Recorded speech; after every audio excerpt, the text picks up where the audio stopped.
Hello，大家好，欢迎来到我的频道，我是圆圆。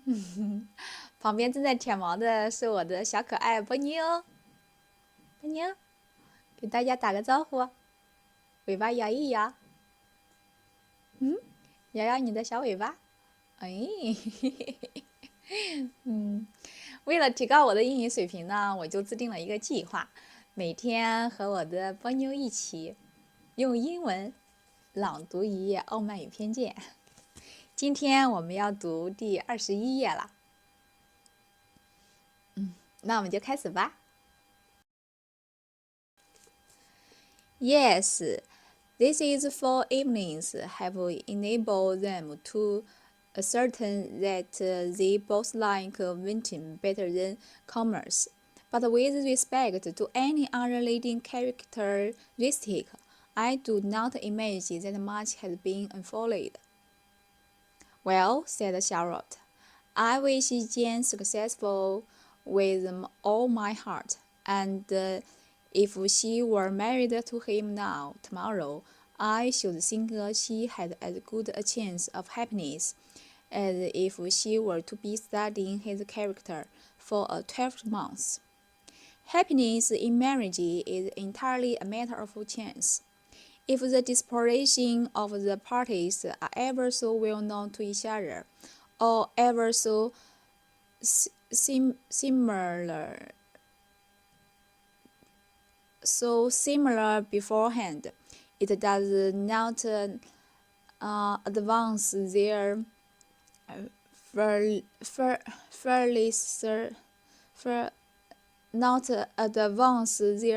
felicity in the least.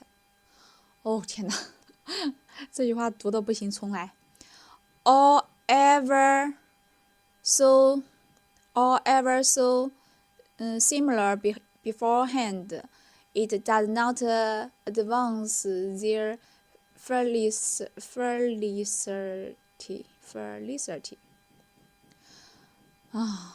Or ever so similar beforehand, it does not advance their felicity.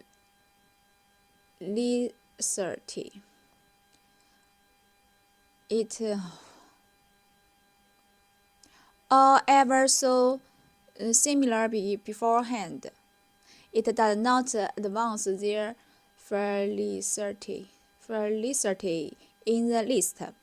They always contrive to grow sufficiently unlike afterwards to have their share of vexation, and it is better to know as little as possible of the defects of the person with whom you are to pass your life. You made me laugh, Charlotte, but it is not sound. You know it is not sound, and that you would never act in this way yourself.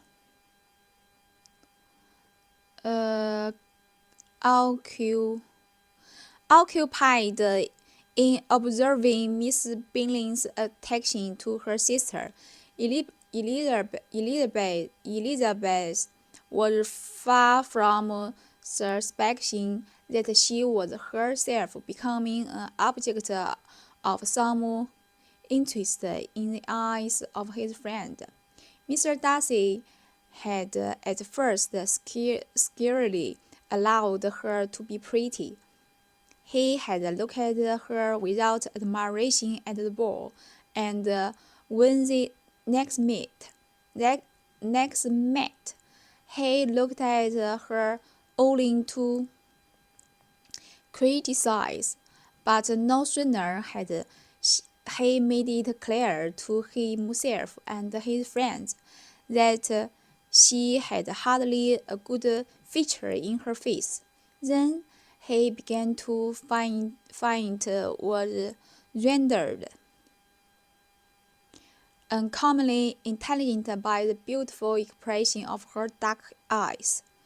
To this discovery succeeded some others equally mortifying, though he had detected with critical eye more than one feature of perfect symmetry in her form.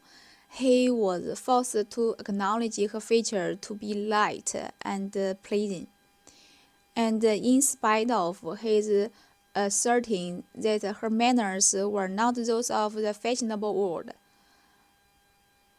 he was caught by their easy playfulness.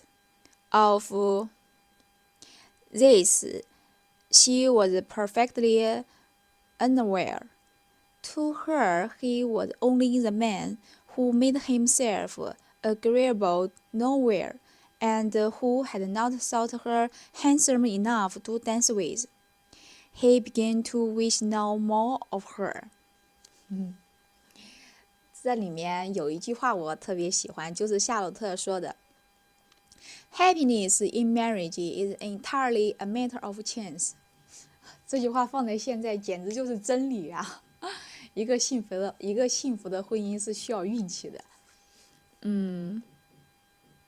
我之前是先看的《傲慢与偏见》的电影，然后呢就决定读的这本书。看电影的时候呢，达西对伊丽莎白几乎是一见钟情。但是看了原著又发现，达西刚开始爱上伊丽莎白的时候，其实内心很矛盾。从第一眼我看觉得她不是很漂亮，然后后来呢，就觉得她的眼睛很吸引人，然后她的身姿各方面就慢慢的吸引她。我觉得这个才是比较真实的描写，毕竟他们两个存在阶级的差距。我还特意的搜了一下，达西1万英镑现在相当于现在700多万人民币啊，好有钱呀！如果我是达西的话，我对伊丽莎白估计刚开始也会有这种看法。那给大家分享一下，就是我读书的整个过程啊。就是我刚开始的时候就大致的通读一下，然后呢，里面有不懂的单词的话，我就搜索它的意思，然后以及它的发音。搜索完了之后，我再重新阅读一遍，看自己能不能理解里面的意思。但是发现我的英语真的是太一般了。搜索完了之后，有可能里面还有几句话不懂这个时候呢，我就会参考王科一先生的这个译文，他这个译文也是比较经典，在中国也是比较经典的。大致明白这里面的意思了之后呢，然后再看看里面的这些词语呀、句子呀，它的那个灵活的用法。最后呢，你看这本书，它的后面有一个二维码是可以听音频的，这个音频我再听2遍音频。跟着再读一遍，读了之后，最后呢，再在镜头前再读一遍。即便是这样的话，我读的就还是很差，磕磕巴巴。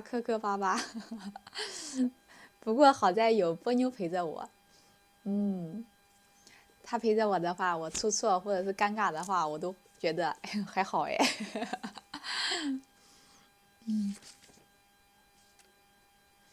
好，今天就到这里了，拜拜，明天见。